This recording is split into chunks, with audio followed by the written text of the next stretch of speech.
त्याला आपण येतो बोर्डा देतो. तर डीपीचा फुलफॉर्म काय आहे? डबल कोन. एमसीबीचा तर आपल्याला आता बोर्डामध्ये काय आहे? काय बोर्डामध्ये 2 सॉकेट आहेत आणि 2 स्विच, एक इंडिकेटर आणि 2 पिन.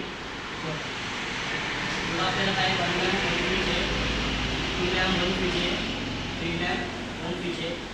पुढं आपल्याला हॉस्टेल वायरिंग आहे, गोडाऊन वायरिंग आहे आणि हेड वायरिंग आहे. अशा प्रकारे आपली इथं वायरिंग केलेली आहे. ठीक आहे.